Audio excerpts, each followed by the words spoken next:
Halo, apa kabar semuanya? Semoga kalian dalam keadaan sehat walafiat semuanya ya.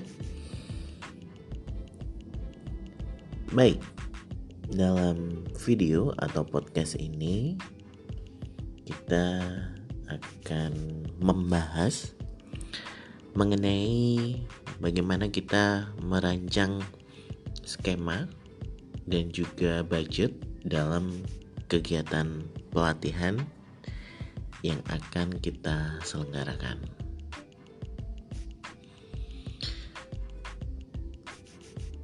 Saudara-saudara sekalian, pada pertemuan sebelumnya kita sudah mempelajari bagaimana cara kita dalam menyusun kurikulum pelatihan.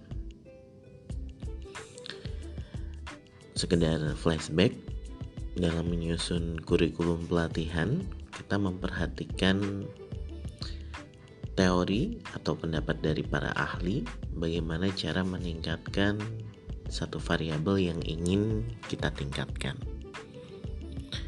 Nah, pada video atau podcast kali ini kita akan membahas bagaimana kita mendesain kurikulum tersebut secara detail sehingga bisa menjadi sebuah skema pelatihan yang mudah untuk diaplikasikan.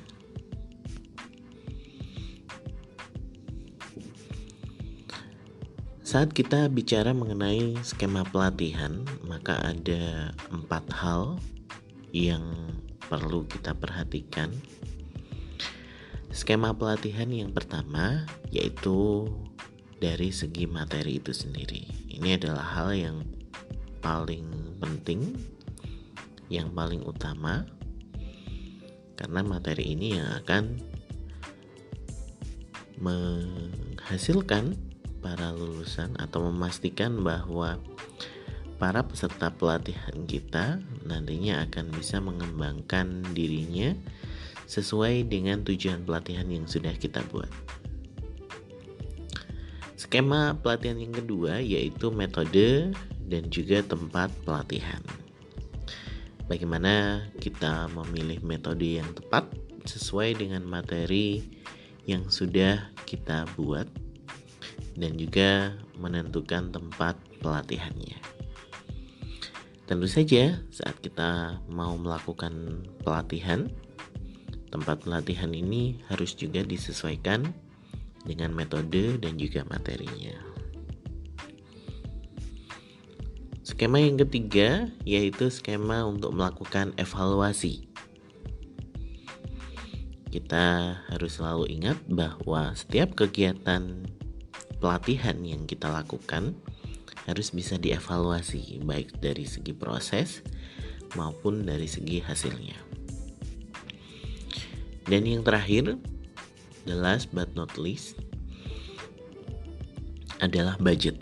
Bagaimana kita menyusun biaya pelatihan yang akan kita selenggarakan.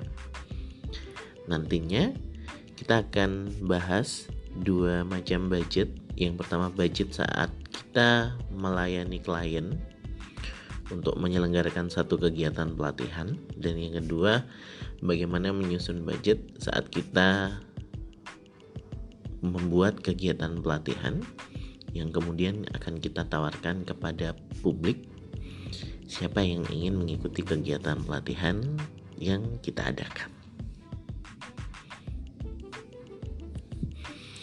Kita masuk pada skema pelatihan yang pertama yaitu materi.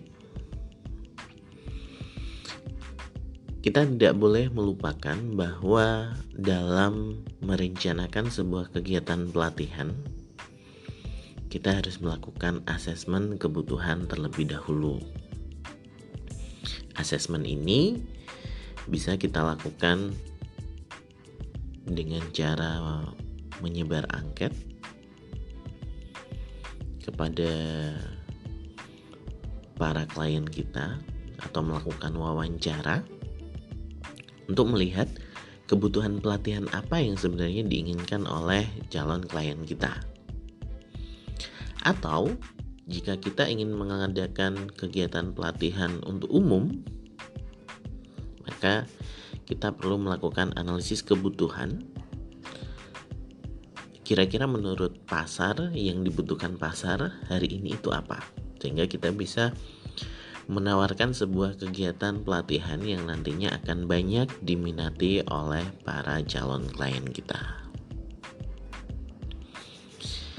Nah, setelah kita menetapkan tema berdasarkan analisis kebutuhan, maka kita memilih teknik yang tepat untuk menjawab analisis kebutuhan tersebut. Misalkan saat kita mau meningkatkan kepercayaan diri, seperti contoh yang pernah saya berikan di pertemuan yang sebelumnya, maka kita perlu mencari bagaimana cara meningkatkan kepercayaan diri menurut teori atau menurut para ahli. Nah, itu yang akan menjadi dasar pembuatan materi pada kegiatan pelatihan kita. Kemudian, setelah kita memiliki dasar asesmen yang kemudian kita transformasikan menjadi sebuah tujuan, dan juga memiliki dasar materi yang akan kita gunakan dari teknik berdasarkan teori yang ada, maka kegiatan selanjutnya kita harus melakukan transformasi teknik yang sudah kita dapat dan juga tema yang sudah kita atau tujuan yang sudah kita dapat dari asesmen, kita operasionalkan, kita transformasikan ke dalam kegiatan pelatihan dengan tetap melakukan tujuan pelatihan atau kerangka keterampilan berpikir tingkat tinggi. Jadi dalam menyusun materi kita tidak boleh lepas dari kerangka berpikir, kemampuan berpikir tingkat tinggi atau HOTS, sehingga kegiatan kepelatihan yang kita lakukan nantinya tidak terkesan seperti hanya ceramah saja, tidak terkesan seperti pendidikan yang ada di sekolah. Bagaimana cara menyusun materi pelatihan secara baik dan benar? Sebenarnya simple. Saat kita melihat di sekolah sekarang menggunakan RPP atau RPL Merdeka Belajar, maka kita bisa mengadaptasi RPP atau RPL tersebut untuk dipakai sebagai bentuk rencana kegiatan pelatihan kita. Jadi dari tujuan dan teknik yang sudah kita pilih, kita jabarkan tujuan yang masih umum tadi menjadi tujuan-tujuan yang khusus, yang indikatornya menjadi jelas. Misalnya kita buat 2 atau 3 tujuan khusus, itu sudah sangat cukup sekali. Setelah menentukan tujuan, kita juga menuliskan langkah-langkah pelatihan. Tentu saja dalam menyusun langkah-langkah kepelatihan ini kita harus menyesuaikan dengan teknik yang ada. Utamanya jika teknik tersebut telah memiliki langkah-langkah sendiri, maka kita bisa mengadaptasi langkah-langkah yang ada pada teknik tersebut untuk ditransformasikan menjadi langkah-langkah kegiatan pelatihan yang kita lakukan. Yang terakhir yaitu menyusun alat evaluasi. Mengapa evaluasi ini harus disusun di awal?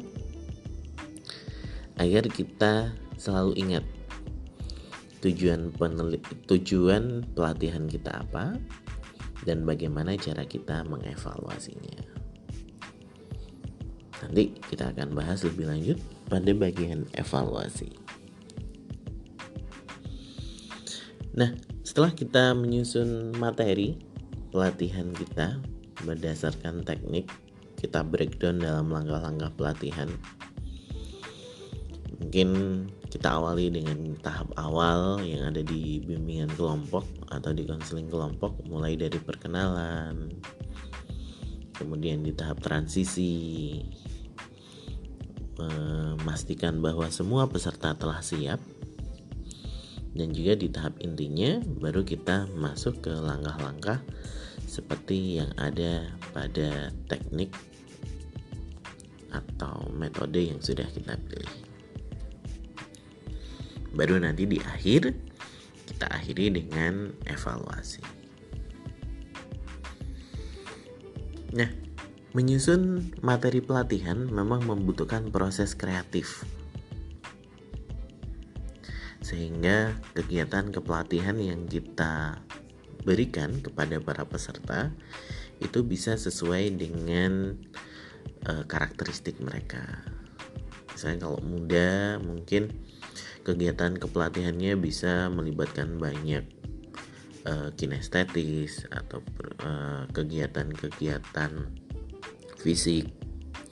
Tapi kalau para pesertanya mungkin usianya sudah di atas 50 tahun, maka kita perlu mempertimbangkan lagi metode apa yang tepat bagi para peserta kita. Nah, setelah materi ini kita susun sedemikian rupa, kita perlu menyesuaikan materi tersebut dengan metode atau tempat yang akan kita gunakan sebagai tempat pelatihan kita. Jadi, misalkan klien kita menginginkan kegiatan kepelatihannya ada di tanah lapang, atau ada di pinggir pantai, atau ada di gunung, atau ada di sungai, maka tentu saja kita perlu untuk menyesuaikan tahap-tahapan tadi dengan tempat kegiatan penelitian, tempat kegiatan pelatihan yang kita laksanakan. Jadi memang tempat dan metode ini akan saling mempengaruhi, sehingga kita perlu menyusunnya secara simultan antara materi, metode, dan juga tempat pelatihan. Atau misalnya kondisinya seperti saat ini di mana ada pandemi dan tidak memungkinkan bagi kita untuk melakukan aktivitas fisik, berkumpul dengan orang dengan jumlah yang banyak, dan hanya bisa dilakukan dengan kegiatan daring atau berbasis online, maka kita perlu juga untuk menyusun bagaimana cara, metode, atau teknik yang sudah kita pilih tadi agar bisa diaplikasikan dengan metode daring atau online. Tidak ada masalah karena saat ini di masa pandemi ini juga banyak kelas-kelas Zumba online, kelas-kelas kepelatihan olahraga online. Mereka bisa mengikuti asalkan kita telah menyiapkan materi yang tepat. Mungkin juga cara pengambilan gambar, kalau berupa video nanti bagaimana cara mengambil gambarnya agar para peserta bisa mengikuti gerakan-gerakan yang kita buat secara online. Itu adalah hal yang perlu kita pikirkan berkaitan dengan tempat. Jadi metode dan tempat dan juga materi ini saling memiliki keterkaitan. Nah, setelah kita menyusun materi, maka kita perlu untuk menyusun evaluasi. Seperti yang sudah saya sampaikan di awal tadi, bahwa tujuan yang sudah kita rencanakan di awal harus bisa ditagih saat kita melakukan evaluasi di akhir kegiatan. Hal ini untuk memastikan bahwa dalam kegiatan pelatihan yang kita lakukan, kita benar-benar mencoba, kita benar-benar berusaha untuk bisa mencapai tujuan yang sudah kita tetapkan. Keuntungan lain dari penyusunan rencana evaluasi di awal adalah instrumen evaluasi yang dihasilkan itu benar-benar ideal. Jadi akan berbeda instrumen evaluasi yang disusun di awal sebelum pelaksanaan kegiatan dengan instrumen evaluasi yang disusun di akhir kegiatan. Karena kalau disusun di akhir kegiatan, kecenderungannya nanti item-item evaluasinya akan melunak, menyesuaikan dengan kondisi saat kita melaksanakan kepelatihan. Tentu saja hal ini bukan suatu evaluasi yang baik, karena kita tidak bisa menilai, tidak bisa melakukan evaluasi benar-benar secara ideal. Maka instrumen evaluasi harus kita susun di awal. Instrumen evaluasi yang kita susun itu terdiri dari 2 instrumen evaluasi. Ada instrumen evaluasi proses dan juga evaluasi hasil. Pada evaluasi proses, kita meminta para peserta untuk menilai apakah prosesnya menyenangkan bagi mereka, apakah materinya bisa mudah untuk dipahami dengan baik, apakah pemateri atau trainer yang menyampaikan mampu menyampaikan dengan baik atau tidak. Hal tersebut adalah hal-hal yang akan kita evaluasi dari segi proses. Dari segi hasil, kita bisa meminta para peserta untuk melakukan membuat proyek misalnya, atau kita bisa meminta para peserta pelatihan untuk mengerjakan evaluasi pemecahan masalah atau membuat rencana, sehingga hasil yang kita harapkan untuk memperoleh keterampilan berpikir tingkat tinggi itu benar-benar bisa ditagih. Jadi evaluasinya tidak hanya berkisar tentang apa yang kamu ketahui, sebutkan macam-macam, bukan hanya seperti itu, tapi lebih tinggi lagi, misalnya dengan melakukan analisis, evaluasi, dan juga perencanaan. Hal ini untuk memastikan bahwa tujuan yang sudah kita tetapkan benar-benar bisa tercapai atau tidak.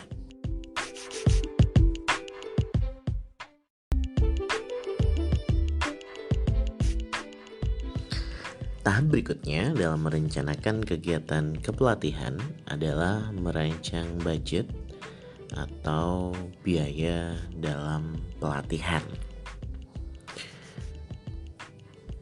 Dalam menyusun budget ada 2 macam, yaitu pelatihan yang memang sudah dipesan oleh klien atau pelatihan yang akan kita tawarkan kepada masyarakat umum.